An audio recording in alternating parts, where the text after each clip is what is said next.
बहुत समय पहले की बात है। एक घना जंगल था जहां एक छोटे से गांव के लोग हर दिन लकड़ी, फल और औषधियां लेने आते थे। लेकिन एक बात अजीब थी। जंगल का एक हिस्सा ऐसा था जहां जाने से लोग डरते थे। वो हिस्सा गहरा, काला और रहस्यमयी था। लोग कहते थे कि उस जगह पर कोई पुराना रहस्य छुपा है। कुछ लोग बताते थे कि वहां किसी जादूगर का साया है जो सैकड़ों सालों से वहां छुपा हुआ है। एक दिन गांव का एक नन्हा बच्चा अर्जुन, जो बड़ा साहसी और जिज्ञासु था, उस जंगल में गया। उसने जंगल के हर हिस्से को देखा था सिवाय उस अजीब हिस्से के। अर्जुन की दादी ने उसे कई कहानियां सुनाई थी, लेकिन अर्जुन को लगता था कि वो बस कहानियां ही है, सच्चाई नहीं। वो सोचने लगा, क्यों न मैं उस रहस्य को जानने की कोशिश करूं। अर्जुन ने अपनी छोटी सी पोटली में पानी की बोतल, रोटी और एक टॉर्च रखी और निकल पड़ा। जैसे ही वह उस रहस्यमय हिस्से में पहुंचा, हवा अचानक से ठंडी हो गई। चारों ओर घना कोहरा छा गया, पेड़ झूमने लगे और पत्तों की सरसराहट से अजीब सी आवाजें आने लगी। लेकिन अर्जुन ने अपने दिल को मजबूत रखा और आगे बढ़ता गया। कुछ देर चलते चलते उसे एक पुराने पेड़ के पास कुछ अजीब सा दिखा। वह एक सुनहरा दरवाजा था जो घास और बेलों से ढका हुआ था। अर्जुन ने कभी ऐसा दरवाजा नहीं देखा था।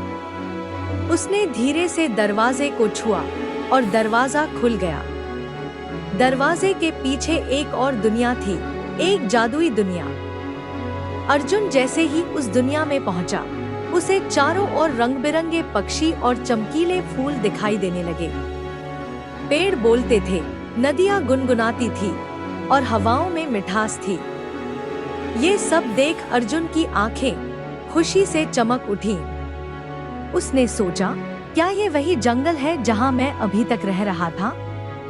कुछ ही देर में अर्जुन की मुलाकात एक बौने से हुई जिसका नाम बबलू था। बबलू ने अर्जुन से पूछा, तुम यहाँ कैसे आए? इस दुनिया में तो इंसान बहुत कम आते हैं। अर्जुन ने उसे सब कुछ बताया। बबलू ने कहा, यहाँ रहस्य की कई परतें हैं। अगर तुम इन परतों को समझ सको तो इस जंगल का सबसे बड़ा खजाना तुम्हें मिलेगा। लेकिन ध्यान रहे, यह इतना आसान नहीं है। बबलू ने अर्जुन को जंगल के राजा से मिलने के लिए कहा। राजा एक विशाल बाघ था जिसका नाम शेरू था। शेरू ने अर्जुन को देखा और कहा, तुम्हारे दिल में बहुत साहस है अर्जुन, लेकिन यहाँ खजाना तभी मिलेगा जब तुम अपने स्वार्थ को त्याग कर दूसरों के लिए कुछ कर सको। राजा शेरू ने अर्जुन को 3 चुनौतियां दी। पहली चुनौती थी, अपनी आंखों से नहीं, दिल से देखो। अर्जुन को समझ नहीं आया, लेकिन उसने बबलू के साथ एक झील की ओर कदम बढ़ाए। वहां उसने देखा कि एक बूढ़ा पेड़ गिरने वाला है और उस पर बहुत से पक्षियों के घोंसले हैं। अर्जुन ने सोचा, इन पक्षियों को बचाना है।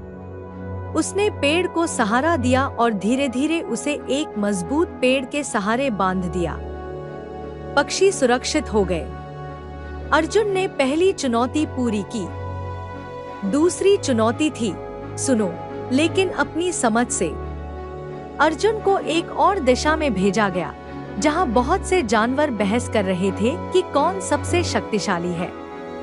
अर्जुन ने ध्यान से सबकी बातें सुनी और फिर समझाया कि शक्ति किसी की भलाई करने में होती है, ना कि दूसरों पर हावी होने में। जानवर उसकी बात मान गए और अपनी बहस बंद कर दी। दूसरी चुनौती भी पूरी हो गई। अब तीसरी और आखिरी चुनौती थी, जो तुम्हारे पास नहीं है, उसे दूसरों में खोजो। अर्जुन थोड़ा उलझ गया, लेकिन उसने सोचा कि इसे भी समझ लेगा। आगे बढ़ते हुए उसे एक घायल हिरन मिला। अर्जुन के पास कोई औषधि नहीं थी, लेकिन उसने देखा कि पास के पौधों में कुछ औषधीय गुण हैं। उसने उन पौधों से हिरन का इलाज किया। हिरन जल्दी ठीक हो गया। तीनों चुनौतियां पूरी करने के बाद अर्जुन वापस शेरू के पास पहुंचा। शेरू ने उसे एक सुंदर जादुई पत्थर दिया और कहा, तुमने इस जंगल का रहस्य जान लिया है। असली खजाना ये पत्थर नहीं, बल्कि वो सीखें हैं जो तुमने पाई हैं। इस पत्थर में ऐसी शक्ति है जो तुम्हें जीवन भर सही मार्ग पर चलने में मदद करेगी। अर्जुन ने शेरू और बबलू को धन्यवाद कहा और वापस गांव लौट आया। उसने गांव के लोगों को अपनी इस यात्रा के बारे में बताया और लोगों ने सीखा कि सच्चा खजाना हमारे अच्छे काम और दूसरों के प्रति दया में होता है। उस दिन के बाद अर्जुन सबके लिए एक मिसाल बन गया और जंगल का रहस्य उसके दिल में हमेशा के लिए बसा रहा।